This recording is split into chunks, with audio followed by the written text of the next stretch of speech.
So I'm going to get us started with a pre-Pilates type of move that Kathy Grant did a lot with her clients, and it's going to be similar to a cat-cow. So we're actually going to start our class in on an all fours position. So we're going to start with our knees hip width distance and our hands right underneath our shoulders. Now, I want us to find a flat back. So what that means is I want you to imagine you're pushing the floor away, pull your rib cage up towards the ceiling, and lengthen your tailbone long. So your tailbone's not rounded down to the floor, it's not arched up to the sky, it's just reaching nice and long. And I want you to feel your core, your stomach muscles engaged to kind of hold this flat back position. Now, without moving the upper body, I want you to now tuck your tailbone down towards the ground and keep your head still. So we're not going to tuck our chin towards our chest. We're just going to round the lower body, tuck our tailbone down to the ground, push the floor away. You're going to feel your low back lengthen. And then from here, arch the back. Send the tailbone up, but do not change your upper body. So we're doing a cat-cow from the bottom, and then tuck the tailbone, and then untuck the tailbone, send the tailbone up. So we're moving our pelvis, but not our torso.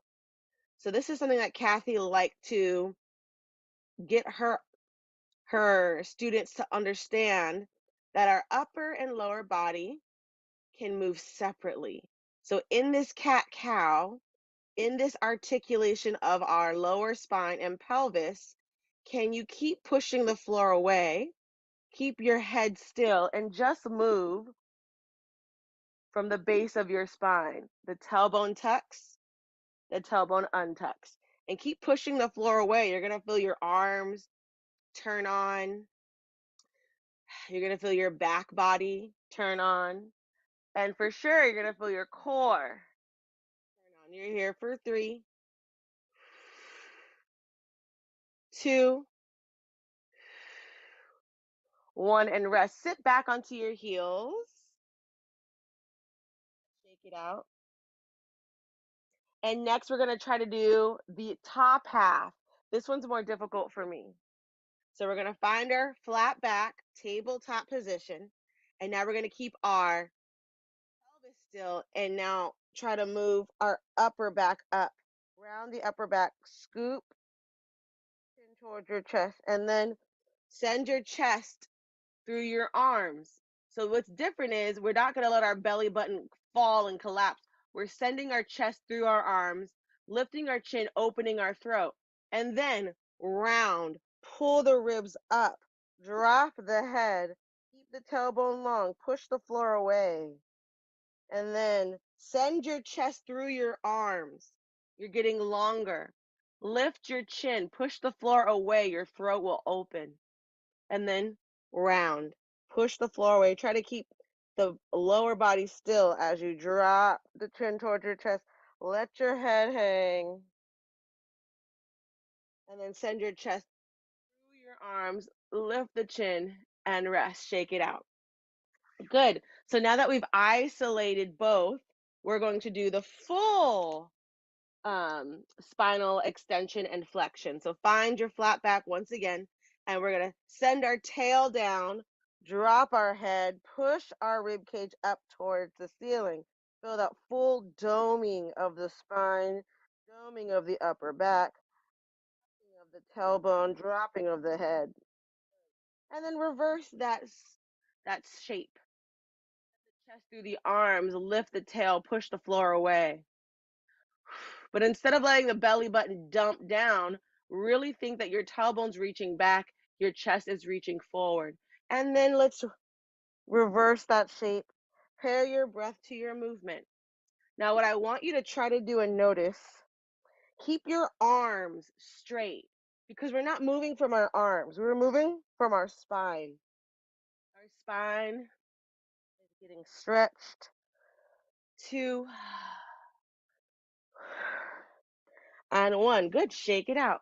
And that was kind of a pre-Pilates exercise that Kathy Grant, this is a variation of Kathy Grant. It's not exactly, but she would have her clients do that to kind of get their spine moving and breathing. Now we're going to find a seated position, and we're going to find butterfly. Heels together, soles of the feet together, knees are wide. You can rock side to side to move your squishy bits to the side. And now we're going to focus on the articulation and movement of our head. Let's drop the right ear towards our right shoulder and bring it to the other side. And just keep going side to side, noticing if there's a side that's tighter than the other. Trying to sit up nice and tall. So feeling like there's a string attached to the top of our head. Good. Mm. Two more. Ear to shoulder is a great stretch to get the side of the neck. I feel like we don't stretch our necks enough. Come back up. Now we're going to look over the shoulder. So turn your head to the side. Try to keep your torso still and turn to the other side so that you're really maximizing the stretch in your neck. Sit up really tall.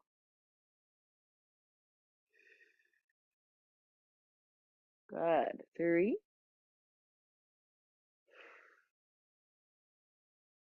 2,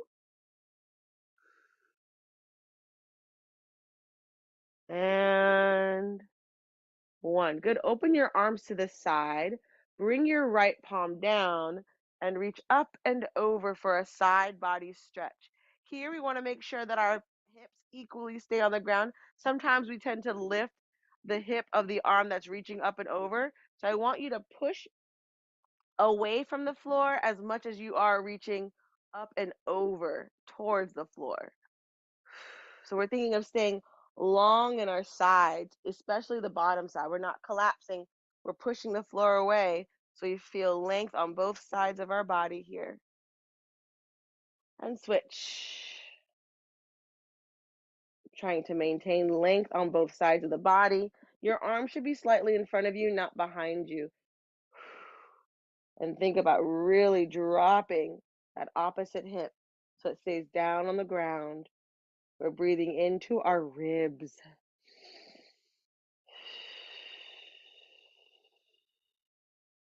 So the first half or first part of our Pilates practice is always about relaxation, dropping in. In order to get that full mind body connection, we need to be focused on what is happening in our bodies. So, really focusing on the breath, focusing on the task at hand, focusing on all the sensations you're feeling in your body. Good. And come up. Now we're going to lengthen the legs in front of us. Feet are flexed. Sit up nice and tall. If you're having a hard time sitting up tall, you can bend your knees because the priority is to find a tall seated spine. And then the next priority is to reach your legs long in front of you and keep the legs or the feet flexed. Good. Hands in front of you. We're going to do spine stretch. I'll face the side so you can have a better visual, but we're starting with our hands on the inside. We're sitting up nice and tall. We're going to inhale here. Exhale, nod your chin towards your chest and start to reach the arms forward through the legs. Reach as far as you can so we can get the stretch for the lower back and the hamstrings. Once you can't go anymore, slowly roll up and stack your spine. Inhale here. Exhale, nod your chin towards your chest. Flex your feet a lot. Now, when you're rounding forward, imagine someone's pulling your ribs back as you reach forward. So give yourself, create your own resistance. So we're not just plopping forward. Notice I'm keeping space between my belly and the floor because I'm not plopping forward. 1, and roll up.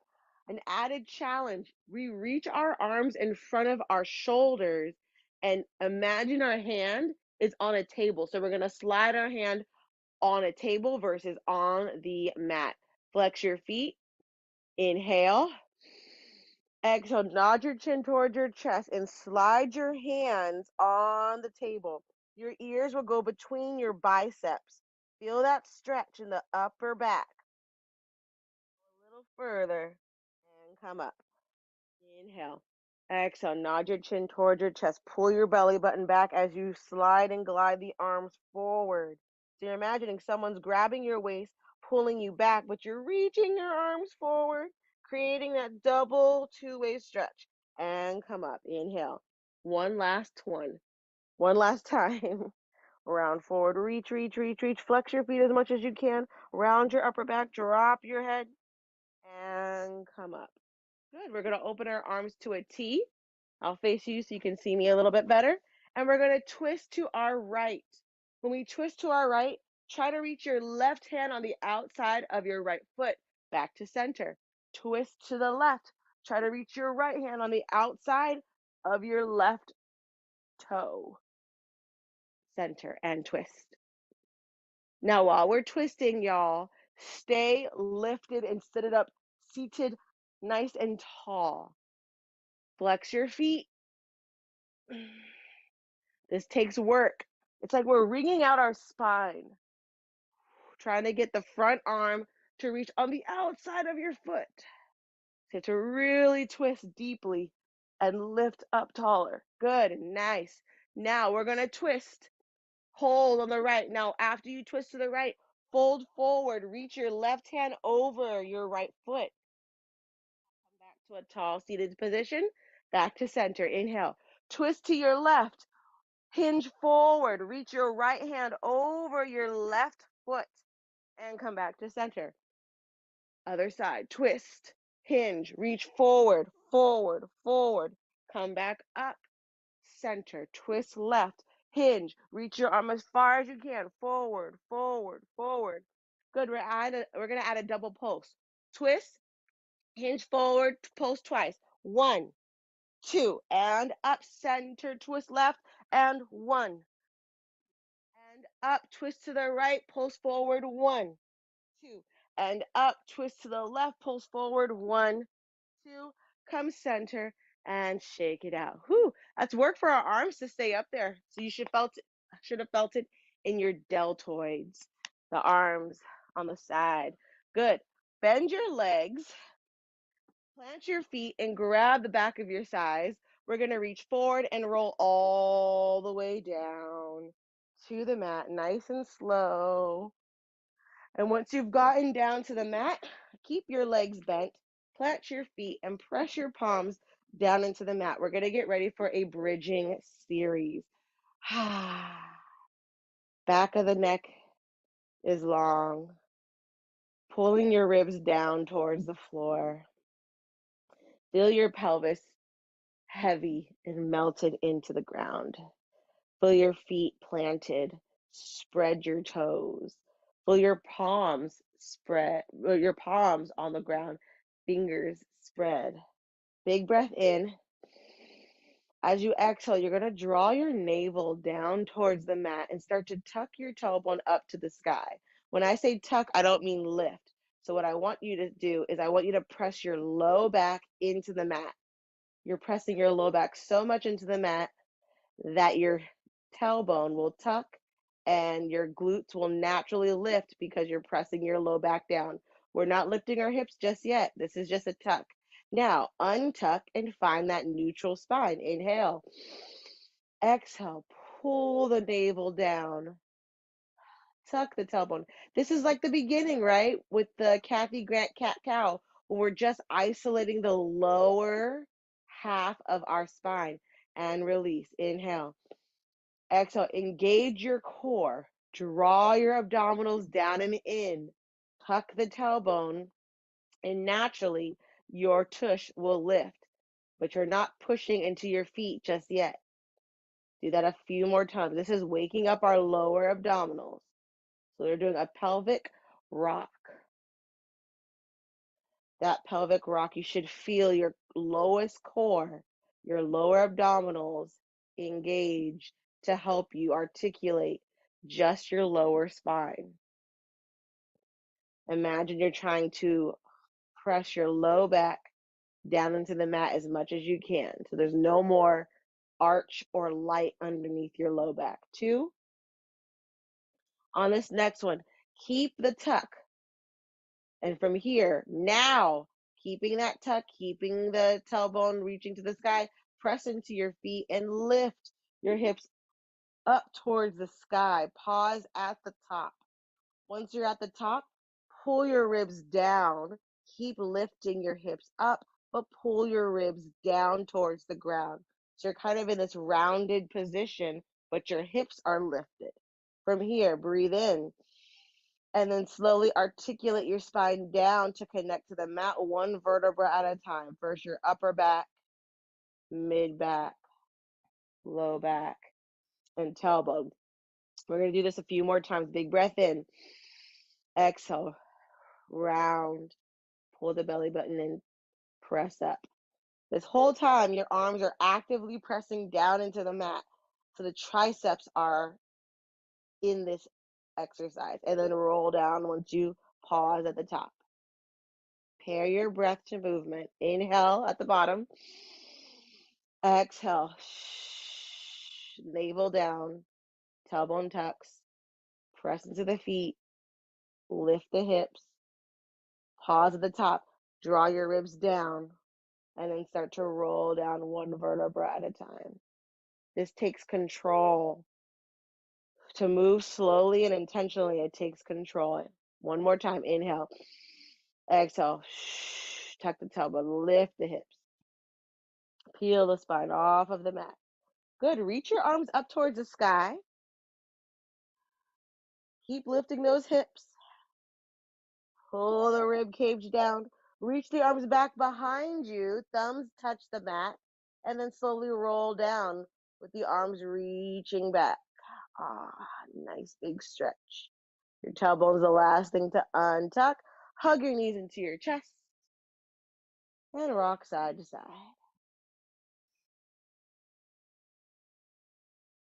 Good. We're going to lower the feet down by your side one more time. And then from here, we're going to focus on curling our head, neck, and shoulders up. So your pelvis is heavy. Reach your arms up towards the sky. Take a big breath here. And then as we exhale, we're going to lift our head, neck, and shoulders, reach our fingertips for our heels, and then roll back. Inhale. Exhale, curl. Now we're articulating from our upper back. This is called spinal flexion. We're flexing our spine forward, and that's what's bringing us up. Our stomach muscles, our abdomen is pulling us up. By shortening in the front, we're getting long in the back and short in the front. 2 and 1. Good. Rest your hands down by your side. Now we're going to go to walking the tabletop. We're going to bring the right leg to tabletop and then lower it, toe ball heel. Then lift the left. Now, as you lift your legs to tabletop one at a time, go ahead and place your hands on your lower abdominals. I want you to imagine and to feel and sense that you are lifting up your leg from your stomach muscle. We're picking up the leg. 3, 2, bring your right leg up, bring your left leg up, squeeze the legs together to touch. Now we're going to lower one leg at a time, keeping the bend in your knee. We're going to hinge from the hip. So now you can place your hands on your hips and you're going to feel your hip open to lower the leg and close to bring the leg back up. So now we're isolating the movement in the hip. 5, 4, 3, 2, 1. Good. Place your feet back onto the floor. Your feet are going to go back to hip width distance. Hands by your side. Let's go ahead and find that bridge. Articulate the spine. Lift the hips up. Good. Now from here, you can stay here but we want to keep our hips lifted. You can also bring your hands right underneath your hips to remind yourself to keep the hips lifted, or you can keep your hands down by your side. From here, we're going to shift our weight into our left foot and reach our right leg to tabletop. Then lower it down. Shift our weight to the right. Lift your left leg to tabletop. This whole time, we're trying to keep our hips elevated. And switch. Notice if you have a big shift during your lifts. Try to stay center. Press equally into both hands so that we can stay untwisted. Try to keep your shoulders and hips square to the ceiling. We're walking the tabletop. Squeeze the glutes, lift the hips. We're here for 5, one more each side. 4, 3, 2, press the hips up and roll down one vertebra at a time. Good, you can windshield your wiper your knees side to side or hug your knees into your chest. That was our bridging series. Now we're going to go into our single leg stretch. Hug your right knee into your chest. If it's hard to grab your knee, you can grab the back of your thigh.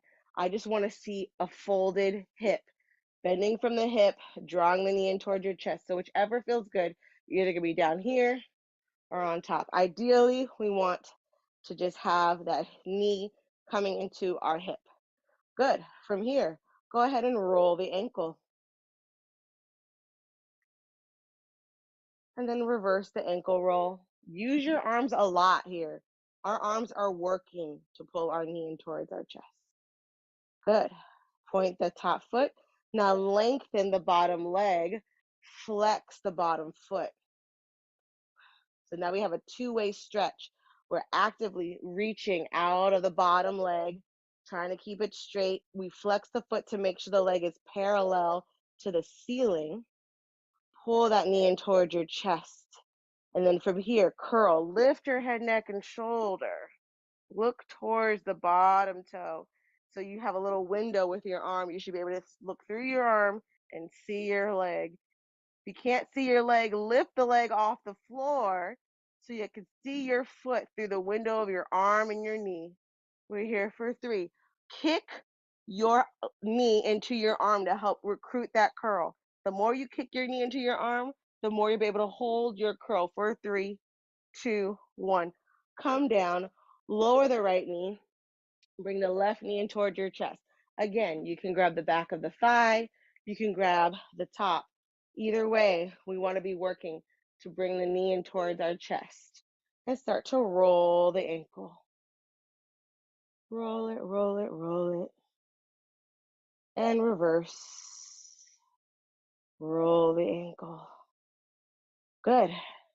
Now let's lengthen that bottom leg while pulling the knee in towards our chest. Flex the bottom foot.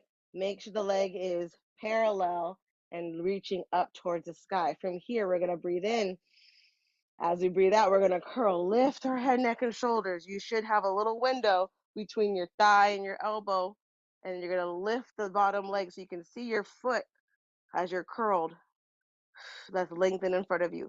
Kick your knee into your hand. That's going to help increase your curl. Kicking your knee into your hand, but also pulling your knee in towards your chest. You have that contraction. Hold that shape for 3, 2, 1, and rest. Nice. Now we're going to extend the right leg to the sky. Again, you can grab behind the thigh or walk your hands up and grab behind your calf. Flex and point. Flex and point. Flex and point the foot. We're here for 3, 2, 1. And then now extend the bottom leg. Woo! You're going to get a bigger stretch here. Flex both feet. Get that big, big stretch. Good. And then hands down by your side. Keep both feet flexed. We're going to draw circles from the hip in the sky. Try to keep your hips quiet and reverse. Try to keep your hips from rocking side to side, moving only from the hip socket. 2 and 1. Bring it in. Other side. Stretch the left leg to the sky. You can grab behind the thigh or behind the calf. Whatever feels good. That tailbone is reaching long. Flex and point. Flex and point. You'll notice you'll feel a bigger stretch during your flexed foot than your pointed foot. That's why we stay flexed. It's going to